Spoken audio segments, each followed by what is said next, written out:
नमस्कार, prime news पर ground zero देख रहे हैं आप। मैं हूं आपके साथ पूजा मोहन पांडे। बुलेटिन की शुरुआत करेंगे 4 अहम तस्वीरों के साथ, जिसमें जिक्र होगा उन 4 अहम स्टोरीज का, 4 अहम खबरों का जो सीधे आपके जीवन को और देश के भविष्य को प्रभावित करती हैं। कौन सी हैं वो अहम खबरें? संसद का सत्र, लोकतंत्र का सबसे बड़ा मंदिर, जहां पर बहस जारी है और बहस इस बात पर कि लोकसभा के जो अध्यक्ष हैं उनके खिलाफ जो प्रस्ताव लाया गया है वो प्रस्ताव वाजिब है या फिर नहीं है। इसको लेकर के सियासी हंगामा बखेड़ा लगातार जारी है। हालांकि बजट सत्र का ये दूसरा चरण चल रहा है और दूसरा दिन है। पहले दिन पुरजोर हंगामा हुआ है। अगला जो हम अगली खबर जो आपके सामने हम रखेंगे वो होगी एनसीईआरटी से जुड़ी हुई। हम सभी जानते हैं एनसीईआरटी की किताब को लेकर के सुप्रीम कोर्ट ने स्वतः संज्ञान लिया था।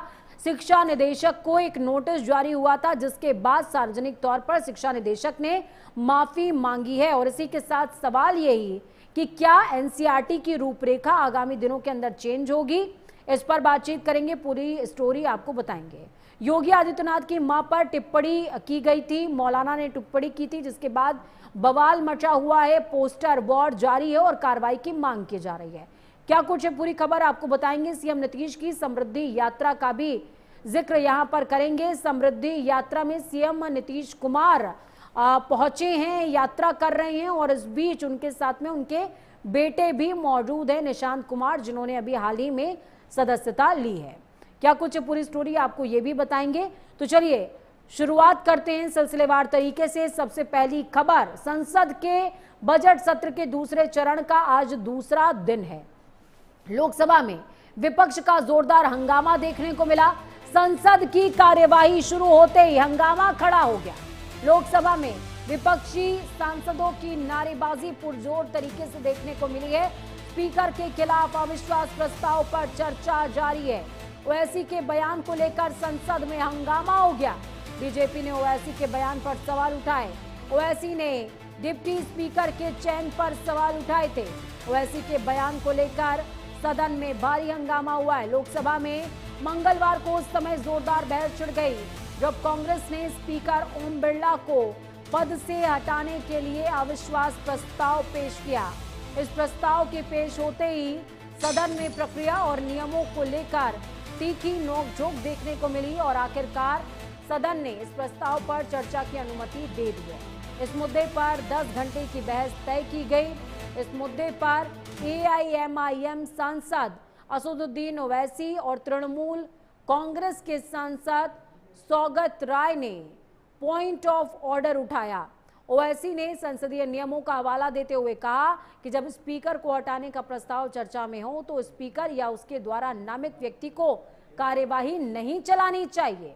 ओवैसी ने यह भी कहा कि अभी तक लोकसभा में उपाध्यक्ष डिप्टी स्पीकर की नियुक्ति नहीं हुई है। ऐसे में जो सदस्य चेयर पर बैठे हैं उन्हें स्पीकर की स्वीकृति से ही नामित किया गया है, इसीलिए उनकी ओर से इस प्रस्ताव पर चर्चा कराना उचित नहीं होगा। उन्होंने सुझाव दिया कि बहस शुरू होने से पहले सदन को इस बात पर सहमति बनानी चाहिए कि कार्यवाही की अध्यक्षता कौन करेगा। इस पर बीजेपी की ओर से जवाब भी सामने आया। भाजपा सांसद निशिकांत दुबे ने कहा, संसदीय नियमों के अनुसार चेयर पर बैठा कोई भी सदस्य स्पीकर के समान अधिकारों का प्रयोग करते हुए कार्यवाही चला सकता है। संसदीय कार्य मंत्री किरण रिजिजू ने भी भाजपा सांसद निशिकांत दुबे की बात का समर्थन किया और कहा कि नियम स्पष्ट रूप से चेयर को यह अधिकार देते हैं।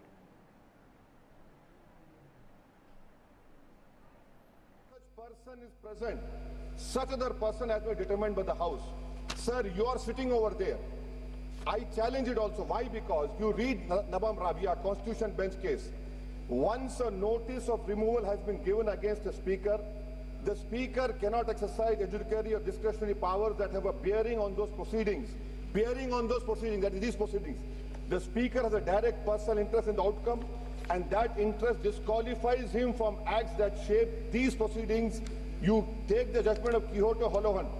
Supreme Court reinforced that constitutional functionaries exercise adjudicative function must observe natural justice. You have been appointed by the speaker. I am of the opinion that you cannot sit over there and take up these proceedings. Sir, I have gone through I have gone through Article 94, 95, and I have already seen power of the Deputy Speaker or other person to perform the duties of the office. to act as a speaker. If you'll go through, I think so. Your answer is completely. Nisikant Dubey जी. बड़े विद्वान आदमी हैं sir Owaisi साहब। 95(2) क्या कहता है, ये पूरा पढ़े नहीं सर, पूरा मैं संविधान की बात करता हूं। बड़े विद्वान हैं, बैरिस्टर हैं, ये कह रहे हैं सर कि people the deputy speaker if he has also absent such person as may be determined by the rules of procedure of the house. Rules of the procedure of the house ये है sir, जो ये 10 कह रहा है, 10 ये कह रहा है कि जो भी उस चेयर पर बैठेगा जो हाउस ने पहले से डिसाइड कर रखा है, उसके पास स्पीकर का उतना ही अधिकार है।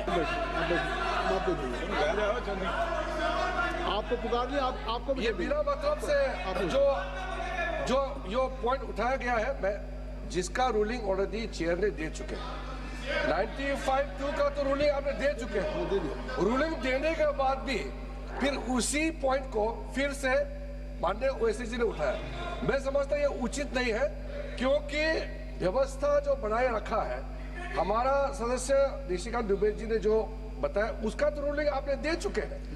अब ये रूलिंग देने के बाद, इस रूलिंग देने के बाद जो डिप्टी स्पीकर हो या मेंबर ऑफ जो पैनल ऑफ चेयरमैन का अथॉरिटी ऑलरेडी वेल डिस्क्राइब्ड है। मैं समझता हूं कि ये आवश्यकता नहीं था ये पॉइंट उठाने का, इसलिए जो रेजुलेशन यहाँ लाया गया है उस पर हम लोग का चर्चा शुरू हो जाना चाहिए। Third is no. तो चलिए, स्तुति पाठक ग्राउंड जीरो से लाइव जुड़ी हुई है हमारे साथ में। स्तुति, क्या कुछ अपडेट है?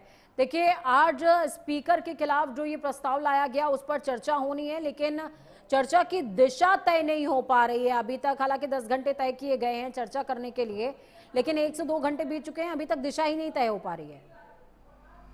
जी बिल्कुल, देखिए आज जो अविश्वास प्रस्ताव लाया गया था स्पीकर के खिलाफ, उस पर आज चर्चा होनी थी। हालांकि इसके लिए जो पहले वोटिंग हुई, 50 सदस्य जो थे वो पक्ष में पाए गए, जिसके बाद ये तय कर लिया गया, स्वीकृति मिल गई कि इस पर जो है चर्चा होगी। 10 घंटे का समय भी दिया गया, लेकिन उससे पहले इस पर जो है विपक्ष की तरफ से कहा गया कि डिप्टी स्पीकर की जो कुर्सी है उसका चयन नहीं किया गया। जगदम्बिका पाल जो स्पीकर की कुर्सी संभाल रहे हैं, वो ऐसे में ये जो इस पर बहस नहीं करवा सकते, क्योंकि उनको खुद स्पीकर जो ओम बिरला थे उनके द्वारा नियुक्ति की गई थी, तो उनके जो संविधान है उसका भी हवाला दिया गया। कहा गया कि जब संविधान की प्रक्रिया में चाहे 70वीं जो लोकसभा थी, 18वीं लोकसभा थी, उसका जो है हवाला देते हुए कहा गया कि पहले भी डिप्टी स्पीकर जो है उसको नियुक्त करना चाहिए था, लेकिन नियुक्ति नहीं हुई है। तो ऐसे में आप इस कार्यवाही को कैसे निष्पक्ष तरीके से करा सकते हैं? डिप्टी स्पीकर के अविश्वास प्रस्ताव पर जो कुर्सी पर बैठे हैं उनको आपने चुना है, तो इसको लेकर चाहे जो गौरव गोगाई थे, पर सबसे पहले उन्होंने इस पर जो मुद्दा उठाया, जो डिप्टी जो है नेता विपक्ष भी हैं,